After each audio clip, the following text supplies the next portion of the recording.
السلام علیکم۔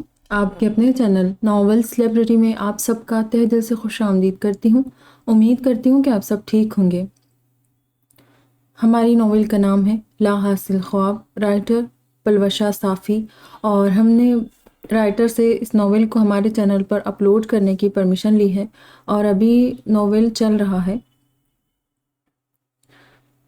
کچھ ہی پارٹس میں ناول ختم ہو جائے گا اور ناول بہت اچھا جا رہا ہے، بہت اچھا لگ رہا ہے مجھے۔ تو آپ لوگوں کو کیسا لگ رہا ہے شیئر ضرور کیا کیجیے تاکہ جو لوگ سننا چاہیں انہیں پتہ چلے کہ ناول کیسا ہے۔ یہ تو میری رائے ہے نا کہ ناول اچھا لگ رہا ہے مجھے، آپ سبھی لوگوں کی رائے سے جو لوگ آگے چیک کریں گے تو انہیں پتہ چلے گا کہ کیسا ہے۔ اسی لیے قسط نمبر 39 بڑھتے ہیں ناول کی جانب۔ یہ تو پاپا کی تلوار ہے، اسے یاد تھی کیونکہ وہ فیملی البم میں کئی جگہ اسے مہابیر کے ہاتھ میں دیکھ چکا تھا۔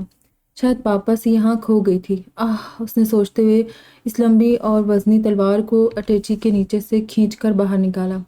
پاپا کو بتاؤں گا میں نے ڈھونڈ کر دی ہے تو بہت خوش ہوں گے۔ وہ کھینچ کر تلوار اسٹور روم سے باہر لے آیا۔ تہہ خانے کی سیڑھیاں اسٹور روم کے ساتھ ہی تھی، اس لیے اسے زیادہ محنت نہیں لگی، لیکن وہ پہلی سیڑھی پر قدم رکھتے رک گیا۔ اسے یاد آیا کہ دن کے وقت اس کا اوپر جانا منع ہے، اور ساتھ یہ فکر بھی لاحق ہو گئی کہ اماں بیگم کو معلوم پڑ جائے گا کہ وہ اسٹور روم لاک کرنا بھول گئی تھی، جس کا فائدہ اٹھا کر زہران اندر گیا تھا۔ پھر پاپا خوش ہونے کے بجائے خفا ہو جائے گی۔ نہیں، دادی میرا سارا سرپرائز خراب کر دے گی۔ اس نے دوسرا فیصلہ کرتے قدم پیچھے لیے اور تلوار اپنی جگہ تک لا کر اسے اپنے ٹیبل کے نیچے چھپا دی۔ اسے کچھ دن یہی رہنے دیتے ہیں، صحیح موقع پر پاپا کو دکھاؤں گا۔ اس نے اگلا فیصلہ کیا اور جھک کر ٹیبل کے نیچے پڑی تلوار کو مسکان سے نوازا۔ سیدھا ہو کر اس نے دوبارہ کتاب اٹھائی کہ اتنی دیر میں اماں بیگم پھر سے نیچے آئی۔ زہران یہ لو، تمہارے لیے سیب کاٹ کے لائی ہوں۔ اماں بیگم نے پلیٹ میں رکھے سیب کے پیس اس کے آگے کیے۔ تھینک یو دادی۔ اس نے مشکور ہوتے پلیٹ پکڑ لی۔ اماں بیگم لاٹ سے اس کے سر پر ہاتھ پھیر کر جانے کے لیے مڑی کہ اسٹور روم کے لاک پر نظر پڑی۔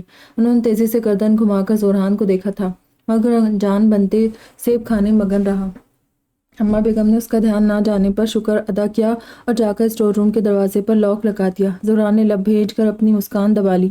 اماں بیگم نے اس بات سے انجان کہ جس چیز سے وہ زہران کو دور رکھنے کی کوشش کر رہی ہے وہ تلوار پہلے سے اس کے ہاتھ لگ چکی ہے، سکون کا سانس لیا اور سیڑھیاں چڑھ کر اوپر چلی گئی۔ زہران نے کنکھیوں سے ٹیبل کے درز کو دیکھا۔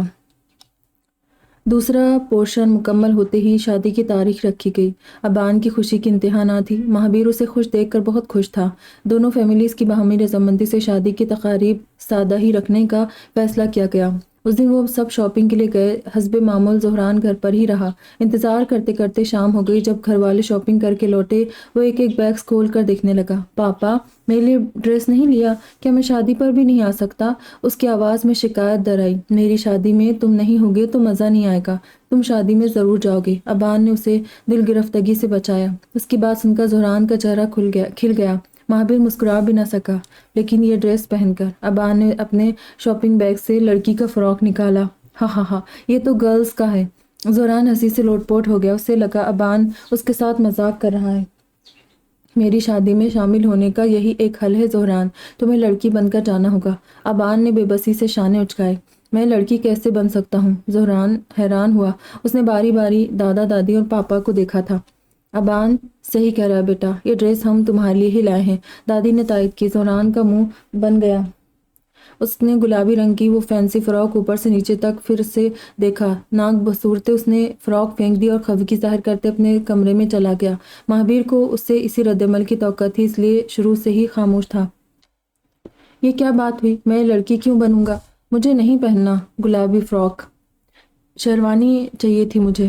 وہ کمرے میں آ کر بیڈ کے کنارے بیٹھا، ہاتھ سینے پر باندھے اپنے آپ سے بڑبڑایا۔ اس کے پیچھے مہابیر بھی کمرے میں آ گیا تھا۔ زہران نے ایک تند نظر اس پر ڈالی اور رخ موڑ لیا۔ میں آپ کو لڑکی لگتا ہوں کیا؟ باپ سے شکایت کرنے کا پورا حق رکھتا تھا۔ نہیں، پر اگر تمہیں شادی میں شریک ہونا ہے تو دادی اور ابان کی بات ماننی پڑے گی۔ مہابیر سمجھاتے اس کے پہلو میں بیٹھ گیا۔ زہران نے اسے نظر انداز کر کے اپنا چہرہ مخالف سمت کر لیا۔ کبھی کبھی زندگی میں ایسا بھی مقام آتا ہے جہاں نہ چاہتے بھی اپنی ذات سے الگ روپ اختیار کرنا پڑتا ہے۔ یہ پہناوا ظاہری و باطنی بس کوشش یہ رہے کہ دوسروں کی بھلائی کے لیے ہو۔ اس نے پیار سے بیٹے کے سر پر ہاتھ پھیر کر اس کی ناراضگی دور کرنے کی کوشش کی۔ لوگ ہنسیں گے مجھ پر، زہران کا منطق بجا تھا۔ انسان اس دنیا میں لوگوں کو خوش کرنے کے لیے پیدا نہیں ہوا، خاص کر آج کے دور میں۔ ہم چاہیں کچھ بھی کر لیں، لوگ ہم میں خامیاں نکال ہی لیتے ہیں۔ ہمیں بس وہ کرنا چاہیے جس سے اللہ راضی رہے اور ہمارا دل مطمئن ہو۔ دوسری نصیحت اور بھی نرم لہجے میں کی گئی۔ زہرا نے غیر محسوس انداز میں گردن گھما کر پاپا کو دیکھا۔ سب سے بڑی سمجھداری اپنا محاسبہ کرنا ہے۔ لوگوں کے دل آپ صاف نہیں کر سکتے، مگر اپنا دل صاف رکھنا آپ کے اختیار میں ہے۔ حسد اور جلن یہ وہ صفات ہے جو فیملیز کو جاڑ دیتے ہیں۔ اس سے جتنا ہو سکے دور رہنا۔ مہابیر فقہ سا مسکرایا، نہ چاہتے بھی ذہن میں یوشا اور کیہان کا چہرہ ابھرا تھا۔ سکھ اور دکھ اپنے اپنے تقدیر سے ملتے ہیں۔ اس کا امیری، غریبی، جوانی یا بڑھاپے سے کوئی تعلق نہیں ہے۔ رونے والے عالیشان محلوں میں بھی روتے ہیں، اور جن کے نصیب میں خوشیاں ہوں وہ جھوپڑی میں بھی خوش رہتے ہیں۔ سب قسمت کا کھیل ہے، پھر بھی حاسد حسد کرنا نہیں چھوڑتا۔ خضدار کی ویرانی برقرار تھی۔ حویلی کے دونوں حصے اپنے اپنے معمول پر قائم تھے۔ یوشا کے قبضے سے نکلنے کے بعد بہادر خان اور اس کی فیملی ہمیشہ کے لیے خضدار سے کوچ کر گئے۔ اختر صاحب کی قضاء الہی سے وفات کے بعد ارباز کے لیے بھی خضدار میں رہنے کی وجہ نہیں بچی تھی، اس لیے وہ ماں اور بیوی بچوں کو لے کر کوئٹہ شفٹ ہو گیا اور آغا صاحب کی مدد سے وہی سرکاری ہاسپٹل بطور نرس نوکری پر فائز ہو گیا۔ ایک ایک کر کے بلوچستان کے دوسرے سب سے بڑے شہر خضدار کی آبادی میں کمی واقع ہونے لگی۔ اس لیے یوشا نے حکومت کا ڈیرا کوئٹہ کے پارلیمنٹ میں جما دیا۔ خضدار اور مستونگ کی مکمل ذمہ داری اب کیہان سنبھال رہا تھا۔ مارچ نئے بہار کی آمد کا دن اور ابان کی بارات کی رات ثابت ہوئی۔ وہ سفید قمیص شلوار پس 21 مارچ ہے، ٹھیک ہے، کالا ویسٹ کوٹ پہنے، بال اور شیو نفاست سے بنائے بلیک بوٹ میں روایتی انداز بلوچی پگڑی باندھ کر دولہا بنا۔ آغا صاحب اور مہابیر بھی سفید قمیص شلوار ملبوس تھے۔ اماں بیگم کا ساتھ دینے منزہ اور عدیفہ بھی آ گئی تھی۔ ان کے علاوہ رفیق صاحب اور ابان کے دوستوں پر مشتمل مختصر سی بارات روانہ ہونے کے لیے تیار ہوئی۔ چلے ابان، مہابیر اسے بلانے اوپری منزل کے لیے علیشان بیڈ روم میں آیا جسے پھولوں اور لائٹس سے سجایا گیا تھا۔ ابان نے آئینے کے سامنے کھڑے ایک ہاتھ سے اپنا موبائل کان سے لگائے، دوسرے ہاتھ سے مہابیر کو 1 منٹ کا اشارہ کیا۔ آپ ہوتی تو میری خوشی ٹرپل ہو جاتی، مہابیر ابان کو کال پر کہتے سنا۔ جی میں ساری ویڈیوز اور فوٹوز بھیجوں گا۔ اس کی مسکان مزید بڑی ہوئی۔ مہابیر اسے اچنبے سے دیکھ رہا تھا۔ ہاں وہ یہی ہے، میں آپ کا سلام کہہ دوں گا، بھی چلتا ہوں، بارات میرا انتظار کر رہی ہے۔ ابان نے کہتے ہوئے مہابیر کی جانب دیکھا تھا۔ الوداع کلمات کہہ کر اس نے کال کاٹ کر موبائل جیب میں ڈالا اور مہابیر کے پاس آیا۔ کس کی کال تھی؟ وہ پوچھے بغیر نہ رہ سکا تھا۔ ڈاکٹر انفال کی، ابان نے خوشی خوشی بتایا۔ مہابیر کی مسکراہٹ سمٹ گئی۔ شادی کی مبارکباد دے رہی تھی، تم سے تھوڑی خفا ہے۔ کمرے سے نکل کر لاؤنج سے گزرتے وہ دونوں سیڑھیوں کے سرے پر رکی۔ مہابیر ناراضگی کی وجہ جانتا تھا، اس لیے خاموش رہا۔ جب سے وہ US گئی ہے تم نے ایک دفعہ بھی ان سے کانٹیکٹ نہیں کیا، بھول گئے ہو کیا اسے؟ ابان نے سوالیہ نظروں سے اسے دیکھا مگر جواب کا انتظار نہیں کیا۔ ڈھول کی تھاپ سن کر وہ سیڑھیوں سے نیچے اتر چکا تھا۔ مہابیر وہیں کھڑا رہا۔ چھت سے لٹکتے فانوس، رنگین لائٹس اور تازہ پھولوں کی سجاوٹ اسے 12 سال قبلے لے گئے۔ اس کا اور زمروش کا ولیمہ، حویلی کا منظر، ڈھول باجے، پھولوں اور لائٹس کی سجاوٹ، سرخ دلہن کے جوڑے میں تیار زمروش۔ بے اختیار مہابیر کے لبوں پر مسکراہٹ رنگ گئی۔ وہ خیالی طور پر اس منظر میں پہنچ گیا۔ کھوئے انداز میں حویلی کی راہداری پر کھڑا زمروش کا منتظر تھا اور وہ شرماتے مسکراتے اس کے پاس آ رہی تھی۔ وہ پاس تو آ رہی تھی لیکن منظر قریب ہونے کے بجائے دور ہوتا گیا اور اچانک ماحول بدل گیا۔ زمروش بے جان اس کے قدموں میں پڑی تھی اور وہ کچھ نہیں کر پایا۔ یکدم مہابیر سہم سا گیا۔ منظر روشن ہوا تو اپنے گھر کے دوسری منزل کی سیڑھیوں پر کھڑا تھا اور نیچے ابان کی بارات خوشی سے ڈھول کے مزے لے رہی تھی۔ جب سے وہ US گئی ہے تم نے ایک دفعہ بھی ان سے کانٹیکٹ نہیں کیا، بھول گئے ہو کیا اسے؟ ابان کا شکوہ کانوں میں گونجا۔ آنکھوں کے سامنے انفال کا چہرہ ابھرا اور دل میں زمروش کی یاد۔ سر میں درد کی لہر دوڑ گئی۔ مہابیر کے قدم ڈگمگا گئے، آنکھوں کی دید خیرہ پڑ گئی اور اگلے ہی پل وہ اسے ہوش نہ رہا۔ وہ بے ہوش ہو کر سیڑھیوں سے گر چکا تھا۔ جب اسے ہوش آیا تو اپنے کمرے میں بیڈ پر پڑا تھا، ہاتھ پر پٹی بندھی تھی اور تھوڑی پر بھی چوٹ لگی تھی۔ مہابیر تم ٹھیک تو ہو؟ اماں بیگم اس کے پاس متفکر بیٹھی اسے ہوش میں آتے دیکھ رہی کر بولی، میں ٹھیک ہوں، آپ سب گئے نہیں؟ اٹھ کر بیٹھتے بمشکل بولا۔ دائیں پاؤں کی ایڑی ہلکی سوج گئی تھی جس میں اٹھتے درد سے اس کے چہرے کے تاثرات بدلے۔ تم بے ہوش ہو کر گر گئے تھے، ہم کیسے جاتے؟ آغا صاحب نے جواب دیا۔ ارے اتنی نہیں لگی، آپ لوگ جائیے، وہاں سب انتظار کریں گے۔ مہابیر درد برداشت کرتے لاپرواہی سے استفسار کیا۔ نہیں، تمہیں اس حال میں چھوڑ کر کیسے جا سکتے ہیں؟ میں بتا دوں گا، ہم لیٹ آئیں گے۔ ابان منہ بناتے اس کے پاس بیٹھا۔ بان، یہ اچھی بات نہیں ہے، پہلے میری وجہ سے کافی لیٹ ہو گیا ہے۔ دمیدہ کے بارے میں سوچو، میں اب ٹھیک ہوں، تم سب کو لے جاؤ۔ مہابیر التجائی انداز میں پھر سے گویا ہوا۔ ابان نے لب بھیج کر سر اسپات ملایا، جانے کے لیے کھڑا ہو گیا۔ اس کے پیچھے آغا صاحب اور اماں بیگم بھی کمرے سے نکل گئی۔ گاڑی سٹارٹ ہونے کی آواز سے مہابیر مطمئن ہو کر بازو سر کے نیچے پھیلا کر لیٹ گیا۔ کیسے گرا اور کیوں گرا، یہ یاد کرتے خود اپنے آپ پر ہنسا تھا۔ ایک بھینی سی مہک پر اس نے بند آنکھیں کھول لی۔ زمروش کا عکس اداس تھا۔ سوری، جان بوجھ کر بالکل نہیں کیا۔ مہابیر اس کی نظروں سے شکوے کی وجہ سمجھ گیا۔ میں پھر بھی ناراض ہوں۔ زمروش ہاتھ سینے پر باندھے رخ پھیر کر اس کی جانب پشت کر گئی۔ وہ بس ابان کی شکایات سے تھوڑا ڈسٹرب ہو گیا تھا۔ انفال نے ہمیشہ میری مدد کی ہے اور میں نے سچ میں اس ایک سال میں ایک دفعہ بھی اس کا حال دریافت نہیں کیا۔ صرف زمروش ہی تو تھی جس سے وہ دل کی ہر بات کہہ سکتا تھا۔ کوئی بات نہیں، انفال سمجھدار ہے، وہ تمہاری مصروفیات اچھے سے سمجھ سکتی ہے۔ زمروش اپنی جگہ پر مڑی اور جھک کر مہابیر کی ٹھوڑی کو چھوا۔ مہابیر مسحور کن نظروں سے اسے دیکھنے لگا۔ دونوں کی نظریں ملی، دل سے دل ٹکرائے تھے۔ تبھی دروازے کا نوب گھما۔ زمروش کا عکس محلول ہو گیا۔ مہابیر شوق ہو گیا۔ اس کے علاوہ سب شادی میں گئے تھے تو اس وقت کون ہو سکتا ہے؟ دروازہ کھول کر ایک بچہ اندر آیا تھا، مہابیر کی تاریک زندگی میں روشنی بن کر۔ زہران، تم شادی میں نہیں گئے؟ مہابیر حیرت سے مسکرایا۔ پاپا، آپ گر گئے تھے، زیادہ لگی تو نہیں؟ زہران اس کا سوال نظر انداز کر کے بیڈ پر چڑھ کر اس کے پاس آ بیٹھا۔ نہیں میری جان، میں ٹھیک ہوں۔ مہابیر پیچھے ہو کر نیم دراز ہو گیا۔ آپ کیسے گرے؟ زہران نے پاپا کا ہاتھ اپنے ہاتھوں میں لے کر پٹی کی جانچ کی۔ کچھ نہیں، بس تمہاری ماما کی یاد آ گئی تھی۔ مہابیر نے ہنکارا بھرا۔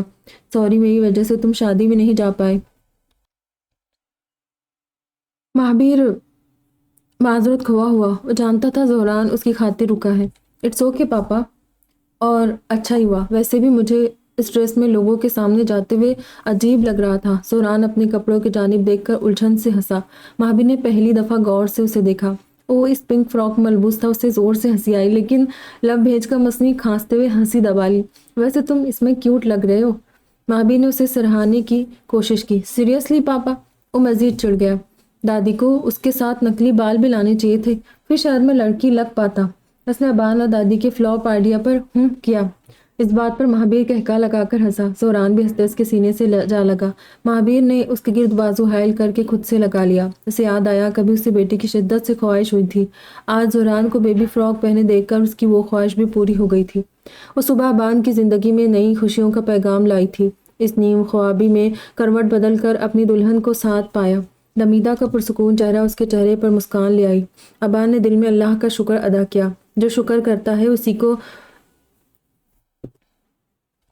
زیادہ دیا جاتا ہے۔ جو چھوٹے مسئلے حل ہونے پر شکر کرے گا، اس کے بڑے مسئلے حل ہوں گے۔ جو پرانے مسئلے حل ہونے پر اللہ کا شکر ادا کرتا ہے، اس کے نئے مسئلے حل ہوتے ہیں، اور جو ناشکری کرتا ہے، اللہ اس سے بے پرواہ ہو جاتا ہے، اس کی نعمتوں کا زوال آ جاتا ہے۔ اس لیے ہمیشہ شکر گزار رہنا چاہیے۔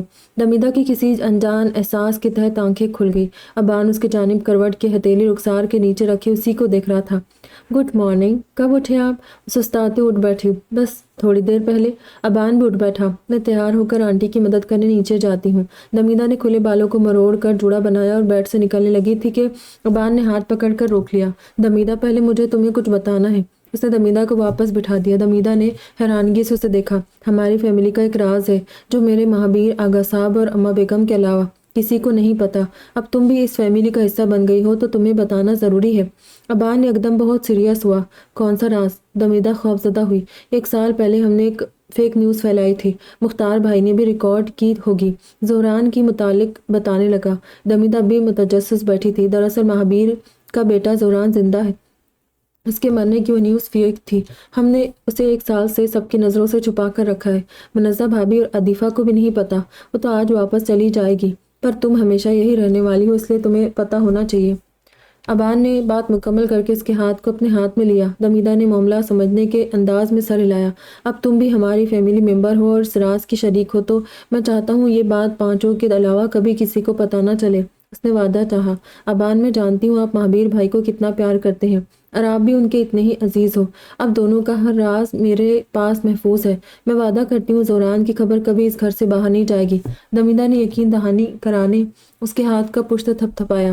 ابان بے حد خوش ہوا۔ اسے اپنے شریک حیات سے اسی وعدے کی توقع تھی۔ اس نے چہکتے دمیدہ کو خود سے لگا لیا۔ اچھا اب جانے دے، تیار بھی ہونا ہے۔ دمیدہ کسمساتے اس کے احساس سے نکلی اور واش روم کے اندر بند ہو گئی۔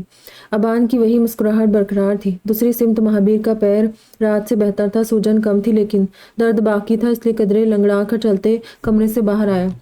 منزہ اور عدیفہ اماں بیگم اور آغا صاحب سے رخصت لے کر خزدار کے لیے روانہ ہوئی۔ ان کو وداع کر کے وہ دونوں پیچھے مڑے تو مہابیر پر نظر پڑی۔ چوٹ کیسی ہے اب؟ زیادہ درد ہے تو ڈاکٹر کے پاس چلتے ہیں۔ آغا صاحب اس کی چال سے چوٹ کی نوعیت کا اندازہ لگانے لگے۔ نہیں اب ٹھیک ہوں، ڈاکٹر جانے کی ضرورت نہیں ہے۔ مہابیر ناشتے کے لیے ٹیبل پر بیٹھا۔ آغا صاحب سر کو چنبش دیتے صوفے پر جا بیٹھے۔ زندگی کی ٹرین سیدھی پٹری پر چلتی محسوس ہوئی تھی۔ نیو یارک یونیورسٹی میں ڈاکٹر انفال خان پی ایچ ڈی کی تیسرے سیمسٹر کی اسٹوڈنٹ تھی۔ اس کی قابلیت نے نیو یارک یونیورسٹی میں بھی اپنا مقام بنا لیا تھا۔ اس کا نیک مزاج اور خوش اخلاقی ہر ملنے والے کو امپریس کر لیتا۔ اس کے کئی سارے نئے دوست بھی بنے جن میں مختلف ممالک سے آئے ہم پیشہ افراد شامل تھے۔ دوستوں کی اس لسٹ میں ڈاکٹر براک ایرسل بھی شامل تھا۔ نیلی آنکھوں کا مالک خوبرو وجہ مرد، ترکی سے تعلق رکھنے والا تھا۔ ارسل ہے کہ ایرسل ہے پتہ نہیں۔ انفال کے لیے وہ یونیورسٹی فیلو اور دوست تھا، مگر براک کے دل میں انفال کے لیے کچھ اور احساسات تھے۔ اس دن انفال بلیک پینٹ اور شرٹ پر لانگ کوٹ پہنے، بالوں کو ہاف باندھے، ہائی ہیلز زیبتن کیے اپنے چند فرینڈز کے ساتھ کیمپس میں بیٹھی گروپ اسٹڈیز کر رہی تھی جب اسے کسی پاکستانی نمبر سے کال موصول ہوئی۔ ہیلو، اس نے اجنبی انداز میں ہیلو کہا۔ دوسری جانب خاموشی رہی۔ کون ہے؟ نمبر پاکستانی ہونے کی خاطر اس نے اردو میں پوچھا۔ ہائے انفال، اس آواز نے مخاطب کیا۔ انفال ساکت ہو گئی۔ اس آواز کو وہ کبھی بھول ہی نہیں سکی تھی۔ اس نے بے اختیار موبائل فون کان سے ہٹا کر اسکرین پر چمکتے نمبر کو دوبارہ دیکھا تھا۔ مہابیر۔ اس نے فوراً سے موبائل دوبارہ کان سے لگایا۔ ڈسٹرب تو نہیں کیا؟ آپ اس وقت یونیورسٹی میں ہوگی؟ اچانک مہابیر کو وقت کا احساس ہوا۔ پاکستان میں رات تھی لیکن نیو یارک میں دن۔ نہیں بالکل نہیں۔ کیسے ہو؟ انفال متذبذب ہوئی۔ 1.5 سال بعد مہابیر نے اسے کال کی تھی۔ دونوں ہی جانب ایک انچاہی الجھن محسوس ہوئی۔ ٹھیک ہوں، بس جینے کے لیے بھاگ دوڑ کا سلسلہ چل رہا ہے، مہابیر نے خوش مزاجی سے جواب دیا۔ انفال اس کی جوش بھری آواز سن کر مسکرا گئی۔ اور آپ؟ مہابیر بھی اس کا حال دریافت کرنا چاہتا تھا۔ میں بالکل ویسی، تھوڑی نارمل، تھوڑی پاگل۔ اور پی ایچ ڈی کی پڑھائی؟ اوف، بہت تھکا دیا ہے اس نے یار۔ انفال نے شانے اچکائے۔ مہابیر کے کال کے دوران وہ بھول گئی کہ دوستوں کے مابین بیٹھی۔ انہیں خود کو گھورتا پا کر وہ ہاتھ کے اشارے سے معذور خوا ہوتی اٹھ کر ایک گوشی میں آ گئی۔ آپ یہ بھی کر لو گی، مجھے پورا یقین ہے۔ مہابیر نے ہمت دلائی۔ ہاں، یہاں آنے کا کوئی پلان نہیں بنا؟ انفال نے ایک دم پوچھ لیا۔ اپنے سوال پر خود بھی چھیپ گئی۔ میرا تو نہیں، البتہ زوران کو بھیجنے کے بارے میں سوچ رہا ہوں۔ مہابیر نے وہاں کی کیفیت بیان کی۔ جو بھی فیصلہ کرو، میں تمہارے ساتھ ہوں، انفال نے یقین دلایا۔ اس طرح دونوں کا منقطع کانٹیکٹ پھر سے بحال ہو گیا۔ قریب 2 گھنٹے ان کی کال چلتی رہی۔ اس دوران اس کا گروپ وہاں سے اٹھ چکا تھا۔ صرف براک ایرسل اس کی گفتگو ختم ہونے کا منتظر رہا۔ اوکے مہابیر، پھر بات ہوگی۔ زوران کو میرا پیار دینا۔ بائے۔ انفال الوداعی کلمات کہہ کر کال کاٹ کر مڑی۔ Someone special? براک اسے ہی دیکھ رہا تھا۔ آج اسے انفال کی خوشی کچھ الگ محسوس ہوئی۔ یہ این اولڈ فرینڈ، انفال نے اپنی مسکان قابو کرتے جواب دیا۔ Old friends are always really special. Barack pant کی جیبوں میں ہاتھ ڈالے کھڑا تھا۔ انفال نے سر کو جنبش دے کر حامی بھری۔ دونوں ساتھ ساتھ روش پر چلتے اپنے اپنے کلاس روم کے سمت بڑھ گئے۔ راستے میں انفال اسے مہابیر کی ہمت اور بہادری کی کہانی سنانے لگی۔ مہابیر کی داستان سن کر براک بہت محظوظ ہوا۔ Wow, he is really amazing man, I would love to meet him. Barack نے اپنی خواہش کا اظہار کیا۔ شور، انفال نے خوشی خوشی اسے اور مہابیر کو ملوانے کا وعدہ کیا۔ ڈپارٹمنٹ کے سرے تک پہنچ کر وہ اسے الوداع کہتے اندر چلی گئی۔ براک ایرسل وہیں کھڑا اسے دیکھتا رہا۔ دمیدہ کے آنے سے نئی خوشیاں آ گئی تھی۔ کہنے کو ابان اور دمیدہ 2nd فلور پر رہتے تھے لیکن دن بھر اماں بیگم کے پاس رہتے جس سے ان کی بھی کافی مدد ہو جاتی۔ ان 3 سالوں کے دورانیے میں زہران رئیسانی نے حفظ قرآن مکمل کر لیا۔ اس دن وہ سب بہت خوش تھے۔ زہران کو سراہنے کی خاطر دمیدہ نے کئی سارے نئے ڈشز بنائے۔ ناشتے کے ٹیبل کو دیکھ کر اس کی نیند پوری کھل گئی۔ واو، وافلز، فرینچ ٹوسٹ، راویلی۔ وہ اس لذیذ ناشتے کو دیکھ کر چہک اٹھا۔ آج سارا ناشتہ دمیدہ چاچی نے خاص تمہارے لیے بنایا ہے۔ اما بیگم نے اس کی خوشی کے جواب میں کچن سے آواز لگائی۔ تھینک یو چاچی، دادی کو تو یہ ماڈرن کھانے آتے ہی نہیں ہیں، وہ تو روز وہی ایک اسٹائل کا انڈا پراٹھا دیتی ہے۔ زوران اپنی چیئر پر بیٹھا سب کا منتظر ہوا۔ اب میں آ گئی ہوں نا، تمہیں جو بھی کھانے کا دل کرے مجھ سے کہہ دینا۔ دمیدہ نے اس کی پلیٹ پر وافلز رکھے۔ اس کے آفر پر زوران نے سر کو چنبش دیا تھا۔ اسی دوران مہابیر بھی اکیڈمی کے لیے تیار ٹیبل پر آتے دمیدہ اور زوران کی باتوں پر مسکرایا۔ دمیدہ، زوران کے بارے میں کسی کو نہیں پتا، اس نے آہستہ سے سمجھانا چاہا۔ میری اور ابان کی اس بارے میں بات ہو چکی ہے، آپ بے فکر رہیں، یہ بات اس چار دیواری کے باہر نہیں جائے گی۔ دمیدہ نے مہابیر کو یقین دہانی کرائی۔ مہابیر نے مشکور ہو کر سر کو خم دیا اور زوران کے سائڈ پر بیٹھ گیا۔ ناشتے کے بعد ابان اور مہابیر اپنے اپنے کام کو نکل گئے۔ آغا صاحب جرگے میں شامل ہونے چلے گئے۔ دمیدہ اپنے پورشن میں کام کرنے لگی اور اما بیگم آرام کرنے لیٹ گئی۔ دن ہر فرد نے اپنے اپنے مصروفیات کو سرانجام دیتے گزارا۔